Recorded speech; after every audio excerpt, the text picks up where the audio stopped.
I am very, very proud to have these two gentlemen in my studio to discuss the issue of economic justice.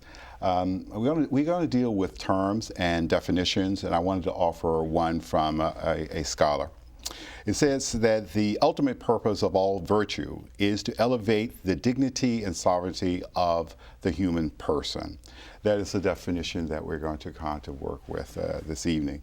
And I wanted to find from you, is that a definition that is supported by the Islamic tradition, Dr. Ahmad? And we'll follow with James' point of view after that.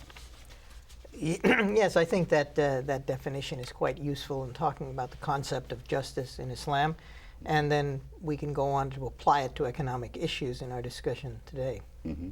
So you feel that the whole purpose of economic justice is to reinforce human dignity. Well, I think that's one of the objectives. I think that when you talk about justice, you always have to bear in mind that one of the objectives of justice has to be to reach the proper balance, that which is just, not too much, not too little, that which is earned, that which is deserved when we're talking about economic issues. But there's always a matrix of values that one is concerned with. There's a context in which deciding what constitutes justice has to be borne in mind. The balance. Yeah, the balance is, it's always about fairness. It's always about, of course, personal responsibility. And it's about how a society is fair, that gives value to every one of its citizens. And so that sense of everyone is a person created in the image of God and has some kind of right and dignity. I like the use of the word dignity. Excellent, excellent. Now, there is another writer who talks about economic justice. He says that it is a virtue and a moral principle that that guides society to design its economic institutions. And he's saying that these institutions have to rest on economic justice as well as the moral principle. And I think he's right. Do you see that playing out in American society? Is that something that is needed and relevant in the society? Economic justice, is economic justice relevant as a discussion today? Well, I think people must always be concerned about questions of economic justice, and I think that recent events in American society have emphasized that the concerns, if anything, should be getting greater. That the kinds of economic injustice that we look, no society is perfect, all right? There's always some element of injustice, and it's a task of human beings, those who believe in a morality and those who believe in religious mandates, to go about seeking to correct and rectify those injustices. But what's happened, I think, in recent years is that we've seen a greater amount of economic injustice arising, where it's no longer a matter of particular individuals who have not been treated justly, but becoming a social problem. For example, just take one that I'm very concerned about, is the threat to the middle class. We see the middle class shrinking, being driven out for the first time maybe for the first time in the entire history of the United States. The strength of America, the economic strength of America, has always depended on the vitality of the middle class. But now we seem to be in danger of coming to a point like certain third world countries where you've got a small group of really rich people and an enormous number of really poor people and almost nobody in the middle. And we're not there yet, but I'm saying that's the direction we seem to be heading in. Is this the core idea behind the Occupy Wall Street protests? Well, I think there's a realization of the inequality to levels we haven't had since the 20s. There's this great period in the middle of this country after the war when America was the only manufacturer of things, and there was a lot of resources that were shared. We talk about corporate profits, and one of the interesting things is we have, out of that dollar the corporation is making, we have two things that are interesting. The largest percentage is retained by the corporation than we've ever had, and the smallest percentage that's ever gone to workers that work for the corporation, record low level. and a record low level that goes into the common pie as taxes. And so you have a situation where you have increasing inequality, a sense that the jobs that provide a middle-class life are shrinking.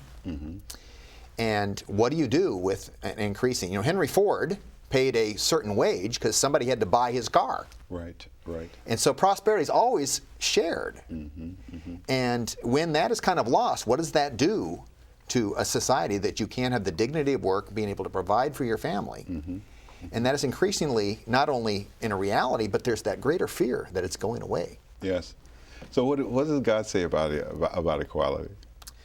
Well, God says a lot about equality and the need to value each person. Oftentimes in the New Testament, you have the community taking care of that inequality, recognition that Rome had this great injustice and great prejudices about who's valued and who isn't. And oftentimes the Christians were living in these outer territories where they were being taxed to maintain Rome. And so there's that situation of inequality. The Old Testament has a much greater idea that there's a responsibility to take care of the poor, give them opportunity, even if it's gleaning from the field. But there's a sense that you work, and if you work, there is this kind of provision for your minimal needs to be met. What does God say in the Islamic world about Well, in equality? Islam, an absolute mathematical equality among the people in economic terms has never been one of the objectives. To the contrary, the Quran warns against envy of those whom God has given more bounty than others. But there is a concern about that extreme inequality that puts people at such a disadvantage in the marketplace that they're unable to function. There's a certain minimal amount that the very poor people need in order to be able to pull themselves up and to move on to the next stage, or for those people who are to realize their potential, or for some people who, because of disabilities or whatever, may never be able to realize their potential fully, in order to make sure that they are provided for, not in a means of equality, but in a means of reasonable comfort, or at least to alleviate their suffering. And on the other side of the scale, while there is a desire to hold people up to a certain minimum standard of living, there is no maximum standard. The realization that if you have a highly productive society, it'll benefit everybody because of the tendency of trade to move wealth around. Instead, rather than to try to prevent people from getting too rich, although there is a warning, I must say, there is a warning about wealth in the Quran. Not that it's bad in itself, but that it dazzles people. The obsession with wealth is something that causes people to lose their spiritual bearings. I believe it's been said, and Reverend, you can correct me if I'm wrong, that in the Bible, it's often misquoted, where it says that money is the root of all evil. It is actually the love of money. Love of money that is the root of all evil. Money is a good thing when used properly, but when you love it the way you should love God, then you're engaged in idolatry. Yes. Or shirk in Arabic. That's right. But on the other hand, there is a danger of monopoly, especially when we're talking about land monopoly. Because this is a resource, whereas God says you should get the benefit of that which you have earned. It would be justice to deprive you of it. But there are some things that you did not create. You did not create the land. You merely appropriated it for your own use. And therefore, the Islamic system provides for a mechanism by which those people who have the land will share a part of their wealth with the society as a whole, and especially with the poorest members of the society, who are the ones who are for whom it is most valued. Interesting. Now, can we turn to Scripture just a little bit? Can I ask you to go to your holy books and give us support for economic justice? Is that possible? Well, the verse that pops into my mind is to men is allotted what they earn, and to women is allotted what they earn. And no one does God put a burden greater than he has the strength to bear. Totally on merit. So it is right. That's one of the elements of economic justice. Then the other element, of course, is what we more often call social justice, the idea that there should not be a systematic bias against the people who are most vulnerable. Pastor? Well, the Apostle Paul dealt with this in he was a tent maker, in the sense that you work for your pay, and then your vocation is your ministry out of that. But there's a sense that you work, and there should be compensation for that to provide yourself. And there's a sense that is just. And there's also some opposite warnings about wealth. And does it take your eye off on what you're about and take you away from God? And is it kind of dazzling in a sense that that's all you think about? And so those are the main kind of concepts that are there. The concept of the divine, God, how does that relate to the whole moral principle of economic justice? I mean, how do we define God in ways that inform our willingness to be economically just? Does that make sense? We deal with a concept. I mean, some people say God is abundant, so therefore we have no limits on economic pursuits, or God can be restrictive. So, I mean, well, how do you reconcile that with justice? Okay, it cuts in both directions. In the first place, that I think that in the Quran, there are advisories regarding economic activity. For example, pursuing economic activity is referred to as seeking the bounty of your Lord. Okay. All right?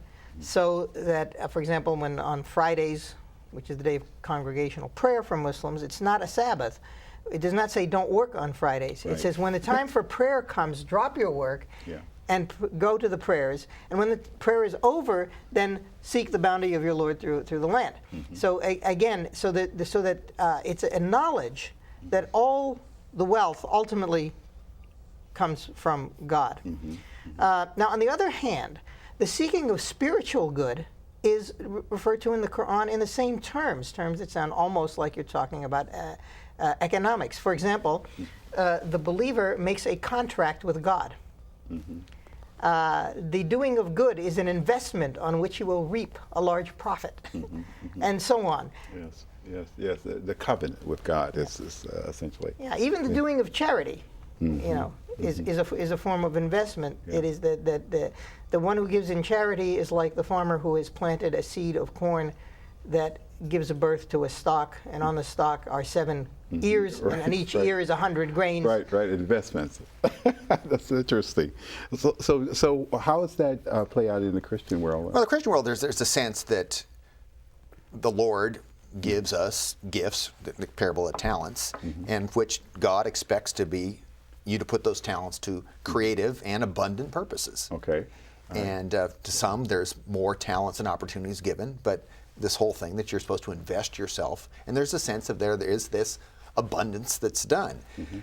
The knowledge that always is that it's this abundance that this earth and this bounty produces is this miraculous thing that you, to use the seed thing, you throw the seed in the ground and somehow miraculously it props up. So it's not all because of what you've done.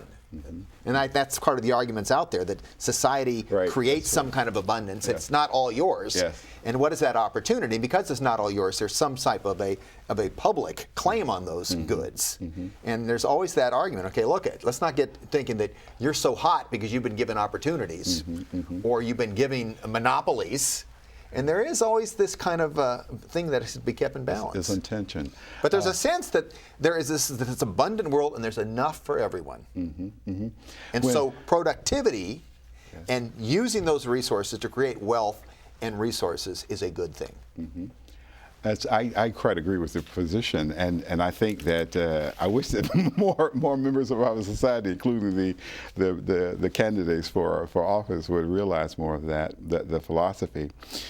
Jefferson actually started this country with an idea of equality, and I just want to run you down that road a little bit, because in fact when Jefferson wrote these ideas, there was a competing founding father, John Randolph, who actually wrote back to Jefferson and thought the ideas were delusional. And those ideas are the ones that are in the Declaration of Independence, which go, we hold these truths to be self-evident that all men are created equal and they are endowed by their Creator with certain inalienable rights, that among them is life, liberty, and the pursuit of happiness. Now, Randolph thought that the idea of equality is delusional, especially when both of them, unfortunately, were slave slaveholders. Yeah. So it was obvious. And women, of course, they had their place in society as well. But neither one of them actually believed that all men were created equal in the sense of everyone having the same comforts as the ruling class of America at the time. So Mr. Milton Friedman also enters the fray here. He says that this idea of equality, that everybody's on this even playing field, is also a misnomer. And he writes volumes on this issue. What are your feelings from Islamic perspective? Does God create us all equal before Him? And how does that relate itself to being just? Well, the Prophet Muhammad, peace be upon him, addressed this directly in his farewell pilgrimage, when he said to his followers, there's no superiority of the black over the white or the white over the black. There's no superiority of the Greek over the Arab or the Arab over the Greek. That as in the eyes of God, you are as equal as the teeth of a comb, except in your piety, which he repeated 3 times, except in your piety. So the idea is that spiritually, all human beings are created equal. At creation, we are equal. What happens to our lives on a spiritual level is really we're responsible for. But this is not to say that we are identical in our talents, as was pointed out earlier, Right. and certainly not in our economic status. So our economic status, whether justly or unjustly, is going to be varied, and some are going to be wealthier than others. Yes. This, however, it's very important, extremely important, that one not try to deduce from someone's economic status, or for that matter, with their natural talents, what their spiritual status is, because then you will be sorely mistaken. Now, Friedman says that the concept of equal before God can be interpreted as equal before the law. Do you agree with this? Law before God, it's nice if law reflects this kind of equality that God has. In this country, there's always been this, and Jefferson certainly faced it, and he noticed the contradiction about not including the black man as a player. And the Apostle Paul early on was talking, there's no Greek, male or female. There is this sense that this is an imperfect world, but this is the direction it should be going. Right. And I think in this country we've been struggling who's included. Right. And who's a full player. And there's always been, well, certain immigrant groups are not, be they Irish or Italian or Eastern European or Russian. Or the newcomer. Yeah, and the newcomer, essentially. Lincoln wants to abolish slavery, but we don't want these German immigrants, the Know-Nothing Party. And he said, what's given up? I'm supposed to fight for the freedom for others and exclude others. Yes. And so I think there is this sense that we're all valued, but there is in the law oftentimes great inequality. And that is the big contradiction. Where is the justice when the law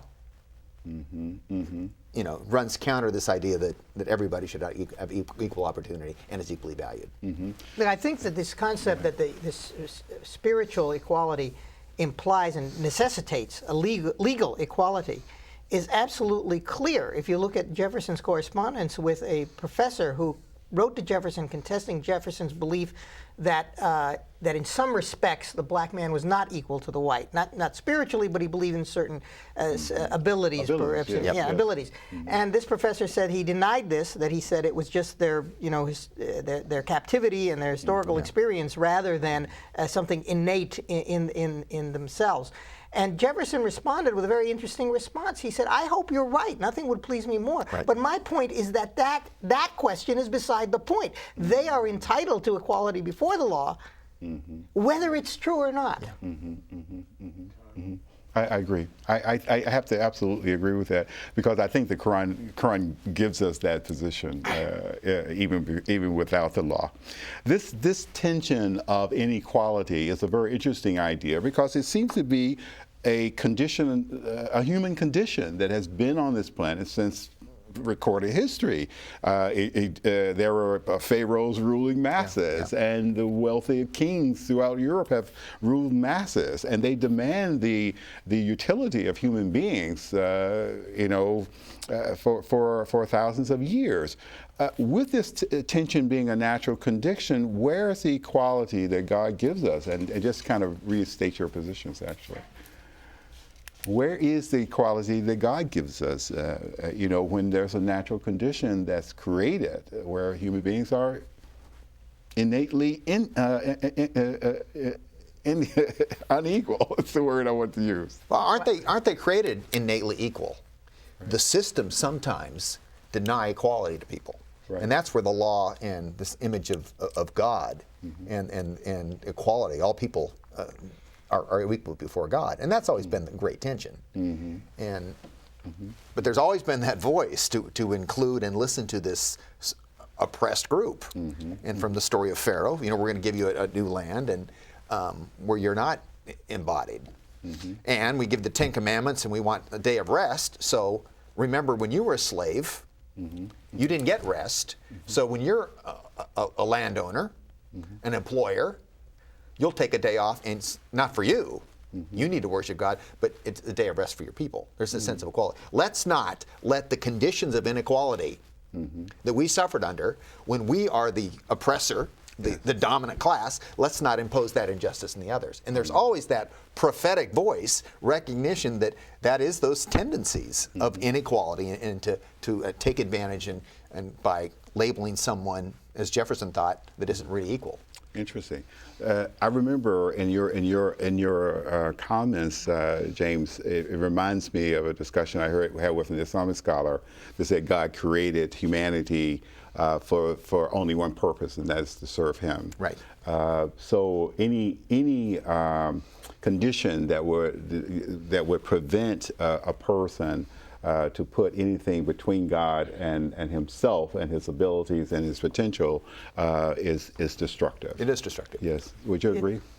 Yeah, I mean, doing God's work, which is what we're put here for, that has to be a major part of what doing God's work is in order to address and redress and correct these injustices when we find them. Okay. All right. Question, does God want us to be rich? I don't think that that matters very much to God one way or the other. I think that certainly when you look at the Quran, what God is asking you is not how rich you are, but how did you get your money, and now that you have it, what are you going to do with it? Once that question is adequately answered, it's better to be rich than not. but the danger remains to give too high of a value on that. All other things being equal, I'd rather be rich. But if getting rich or being rich is somehow going to seduce me away from my place as the servant of God, then it becomes a very dangerous thing that is actually bad for me. Well, the great psalm is the earth is the Lord's and all that is in it. And so it's all God's, and if we accumulate a lot of it, it's all God's. How to use it for God's purposes. Right. And that's why we've traditionally had confiscatory inheritance tax. We don't want to give like England, where the king owned all the land and gave it to his generals, and then they subjugated all the people. There's this idea, what you do something with it is your responsibility. And so historically, since the great wealth was made in this country, starting with the Rockefellers and the robber barons, they eventually got this moral quandary. What are we going to do with it? And so there was a moral instinct to do something with it, and all had their own kind of vision for education. You go to New York City and everything, all the great institutions, Christian, Protestant, that's right. It's, foundation of money. So there's a great obligation there, and they bought parks and land for the common good. There was a sense that I've made this wealth, and I have an obligation to use it for the betterment of society. Do we have in the Islamic tradition a requirement for the being a guardian of the common good, the commonwealth?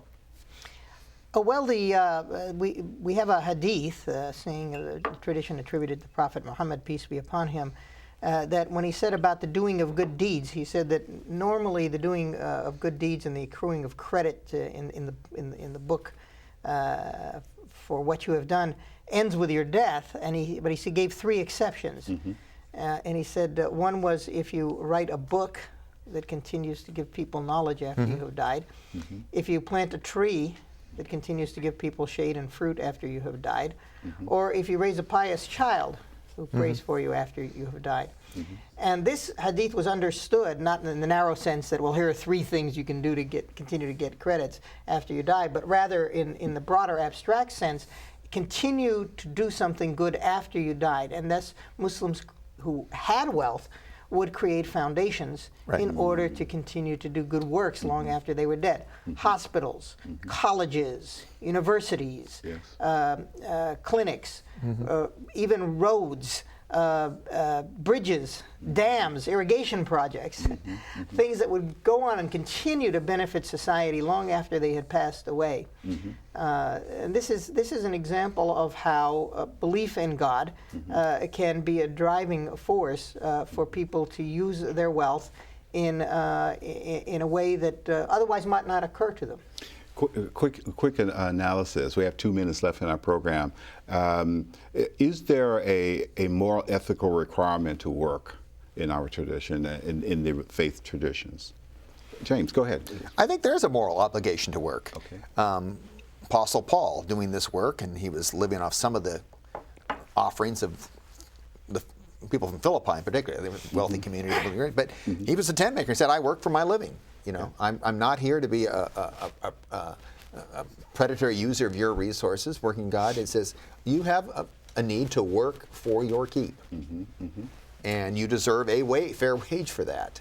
So working work is a big essential part of the thing, And one of the things that Protestant reformers did, the holy callings aren't just the holy offices, priest, nun, or whatever. It's for each has a calling to do work, and that work and how you do it adds to the glory of God. But work's a big part of who we are. A big part. You have probably the answer, the last statement on this. Well, I would say that the Islamic tradition similarly puts a very, very high value on work, and I think of the various hadith I could quote in support of that. The one that makes it most clear was when the Prophet was approached by some people, was visiting some people who had converted to Islam, and they said, "Oh, we want to show you this very, very, pious man." And he said, "Well, who is this pious man?" They brought him, and here's this man who was in the mosque all the time, studying Quran. He was praying and fasting and doing all this stuff. And the Prophet said, "Well, how does he live?" And they said, "Oh, we support him out of what we earn." He said, "You're better than he is." That's right. Perfect statement and a good way to end our show. That's another Scholars Chair, and I can tell you that you can get a little bit more about the Scholars Chair and other programs by going online to Read One Communications and seeing the YouTube clips that are at the YouTube channel there. You can also send me an email at scholarchair.com, and you can also follow us on Facebook at Facebook /Khalil Shadid. I am Khalil Shadid, and good night.